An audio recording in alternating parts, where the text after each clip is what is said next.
नमस्कार. आजची special recipe आहे आपली दही वडे आणि ही रविवार स्पेशल रेसिपी आहे.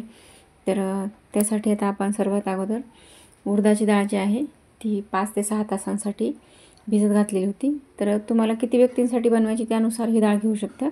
तर मी 1.5 वाटी डाळ ही 4 व्यक्तींसाठी घेतली होती आणि ती 5 ते 6 तासांसाठी आपण भिजवून घेतलेली आहे. आता आपण ती मिक्सरमध्ये बारीक वाटून घेणार आहोत. एकदम बारीक पेस्ट करायची आपल्याला त्याची.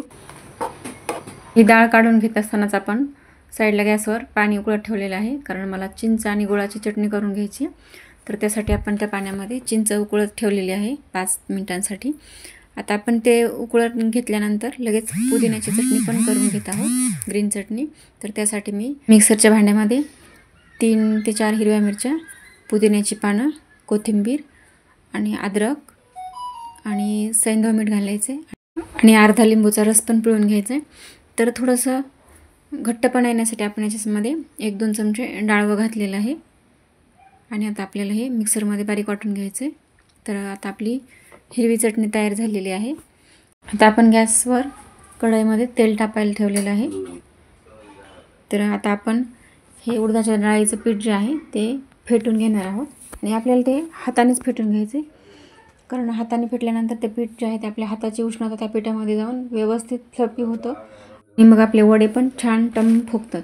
तर आता आपण हे पीठ फ्लफी झाले की नाही एका वाटीमध्ये पाणी घेऊन चेक केले, तर पीठ जेव्हा पाण्यावरती तरंगतं ना तर ते व्यवस्थित झालेलं आहे वड्यांसाठी. आता आपण पिठामध्ये थोडंसं मीठ घातलेलं आहे. पिठामध्ये मिरचीचे तुकडे घातले तरी पण चालतं. आता आपण ह्या पिठाचे वडे तळून घेत आहोत. तर वड्यांचा आकार आणखीन थोडा मोठा घेतला तरी चालतो. मी मीडियम आकाराचे वडे तळून घेतलेले आहे.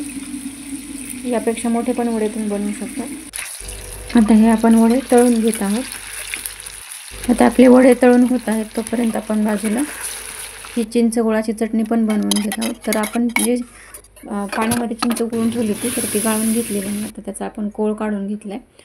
तो एका पॅनमध्ये आपण गरम करायला ठेवलेला आहे. त्याला उकळी फुटली की आपण त्याच्यामध्ये गूळ घालून घेत आहोत. आता हा गूळ पण पूर्णपणे ह्या चिंचेच्या पाण्यामध्ये मेल्ट होतो आणि मग ही आंबट गोड चटणी खूप छान लागते. अशी पण एरवी पण खायला खूप छान लागते ही चटणी. आता आपण याच्यामध्ये मीठ घातलेलं आहे आणि थोडंसं लाल तिखट जास्त नाही घालायचं, पाव चमचा घालायचे. आता आपली ही चटणी पण तयार झालेली आहे.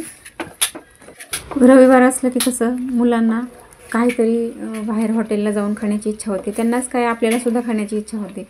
मग आता बाहेर प्रत्येकच वेळेस बाहेर जाऊन खायला शक्य होत नाही. मग अशा वेळेला आपण प्रत्येक आठवड्याला काही ना काहीतरी असं स्पेशल केलं ना तर मुलं पण खूप आनंदाने खातात. आता आपण एका भांड्यामध्ये दही घेतलेलं आहे, 1 ते 1.5 वाटी दही घेतलेलं आहे.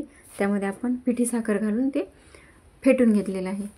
आता आपण हे वडे जे आहेत ते गरम असतानाच थंड पाण्यामध्ये घालून घेतलेले आहेत, कारण आपल्याला हे पाण्यात बुडवून 10 मिनिटासाठी ठेवायचे, म्हणजे ते एकदम स्मूथ बनतात. जेवढे खायचे तेवढेच वडे आपण पाण्यामध्ये टाकलेले आहेत. बाकीचे वडे आपण तसेच ठेवून दिलेले आहेत. आणि आता हे पाण्यात 10 मिनिटांसाठी बुडवून ठेवायचे आणि नंतर बाजूला काढून घ्यायचे आणि नंतर आपल्याला आता सर्व करायचे आहेत. तर आता मी हे थोडेसे पाण्यातून थोडेसे पिळून घेतलेले आहेत आणि आता आपण हे सर्व करताना एका प्लेटमध्ये काढून घेऊन त्यावर आता आपण हे फेटून घेतलेलं जे दही आहे ते घालत आहोत. व्यवस्थित सर्व बाजूने घालून घ्यायचे, म्हणजे ते वड्यांमध्ये व्यवस्थित मुरलं जातं आणि वडे आहेत ते आपल्याला आणखीन मऊ बनतात. खरंच हॉटेलमध्ये प्रत्येक वेळेस जाऊन खाण्यापेक्षा असे पदार्थ आपण घरी पण ट्राय केले ना की घरचे पण खुश होतात. आणि कसं बाहेरचं खाण्यापेक्षा कधी पण घरचं खाल्लेलं उत्तमच आहे. तर आता आपण हे दही ह्या वड्यांवर घालून घेतलेलं आहे. आता आपण ही हिरवी चटणी आहे ती घालून घेत आहोत. खूपच छान झाले होते वडे हे, माझ्या घरी तर सर्वांना खूप आवडले. तर आता आपण ही ग्रीन चटणी ह्याच्यावर घालून घेतली. आता त्याच्यानंतर आपण ही चिंचेची आंबट गोड चटणी आहे ती ह्याच्यावर घालून घेत आहोत.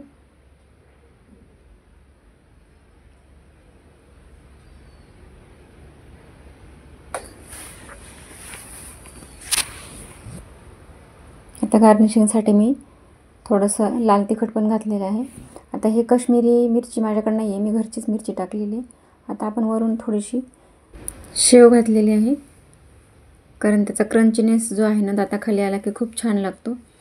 आणि आता आपण हे वडे खायला घेतलेले आहेत. तर तुम्हाला ही रेसिपी कशी वाटली ते कमेंट करून सांगा. मी एकदम स्टेप बाय स्टेप सांगण्याचा प्रयत्न केलेला आहे.